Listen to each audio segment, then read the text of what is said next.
नमस्कार। आज दिनांक 2 अगस्त 2021 है और श्रीमद् भगवद गीता की निर्मल धारा के प्रवाह में आज हम 17वें अध्याय के श्लोक संख्या 11 से श्रवण करेंगे। तो आइए हम श्रवण करते हैं।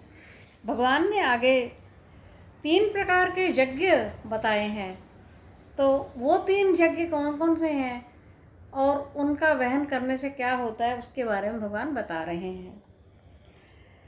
अफलाकांक्षिभिर्यज्ञो विधिदृश्यो च युज्यते यष्टम्येविमन्नः समाधाय स सात्विकः। फल की इच्छा ना रखने वाले पुरुषों द्वारा शास्त्र विधि से नियत किए हुए जिस यज्ञ का अनुष्ठान किया जाता है, जिससे कि कोई पुरुषार्थ कोई फलाकांक्षा से नहीं किया जाता, ऐसा निश्चय करके ये किया जाता है कि ये भगवान के अर्पण है, वह सात्विक यज्ञ कहलाता है।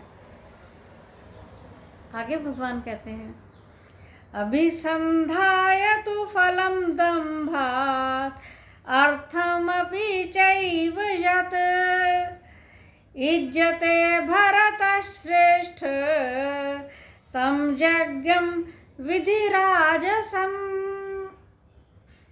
हे भरत कुल में श्रेष्ठ अर्जुन, जो यज्ञ फल के उद्देश्य से और पाखंड करने के लिए, दंभ के लिए किया जाता है, उस यज्ञ को तो राजसिक जान। आगे कहते हैं, विधिहीनं सृष्टान्नं मंत्रहीनं अदक्षिणं श्रद्धाविरहितं यज्ञं तामसं परिचक्षते। जो विधिहीन यज्ञ है, जो अन्न इत्यादि के बिना है और जो मंत्र से भी रहित है और दक्षिणा से भी रहित है, यानी दक्षिणा का अर्थ जो होता है, एक दीक्षा होती है, एक दक्षिणा होती है। दक्षिणा का अर्थ चार्जेस है, जो पुरानी हमारी संस्कृत है उसमें दक्षिणा का अर्थ चार्जेस होता है। जैसे आपने किसी भी काम को किया, उसके लिए आपको चार्जेस दिए जाते हैं। इसी तरह पिछले टाइम में जो ब्राह्मण यानी जो ब्रह्म विद्या को जानने वाले, यज्ञ इत्यादि का वहन करने वाले थे, उनका काम केवल यज्ञ इत्यादि संपन्न कराना ही होता था, तो उनको चार्जेस दिए जाते हैं, क्योंकि उनका कोई और वृत्ति, कोई और काम नहीं है। इसलिए तो आजकल की बात अलग है, उस समय की बात अलग थी। तो अदक्षिणम को भगवान ने तामसिक कहा है। आगे कहते हैं, जो श्रद्धा विरहित है, जो श्रद्धा के बिना यज्ञ किया गया है, उसको तामसिक यज्ञ कहते हैं। आगे कहते हैं, देव द्विज गुरु प्राज्ञ पूजनम शौचमार्जवम ब्रह्मचर्यम अहिंसा च शारीरम तप उच्यते। जो देव, यज्ञ, गुरु इत्यादि का पूजन करके, जो पूरी शुचिता से किया जाता है, यानी सरलता से, हृदय की शुद्धि से किया जाता है, ऐसा 3 प्रकार का तप है। ब्रह्मचर्य, अहिंसा इत्यादि से युक्त होकर किया जाता है, वो शारीरिक तप कहलाता है।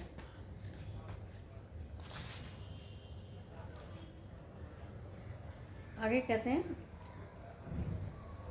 अनुद्वेगकरं वाक्यं सत्यं प्रियहितं च यत् स्वाध्यायाभ्यसनं चैव वाङ्मयं तप उच्यते।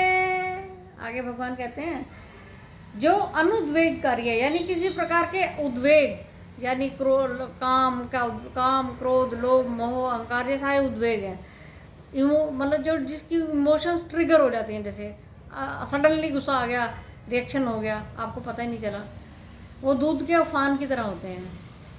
तो अनुद्वेग कर वाक्य वाले, सत्य और प्रिय हों, ऐसे जो तप है उसको सात्विक तप कहा जाता है।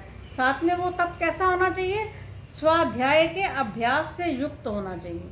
स्वाध्याय के अभ्यास का जो तात्पर्य है वो ये है कि अपने अध्ययन स्वस्य अध्ययनम व स्वाध्याय, स्वाध्याय खाली पुस्तक पढ़ना नहीं है, अपना अध्ययन करना से युक्त जो तप है वो वाणी का तप कहलाता है। यानी वाणी का तप क्यों?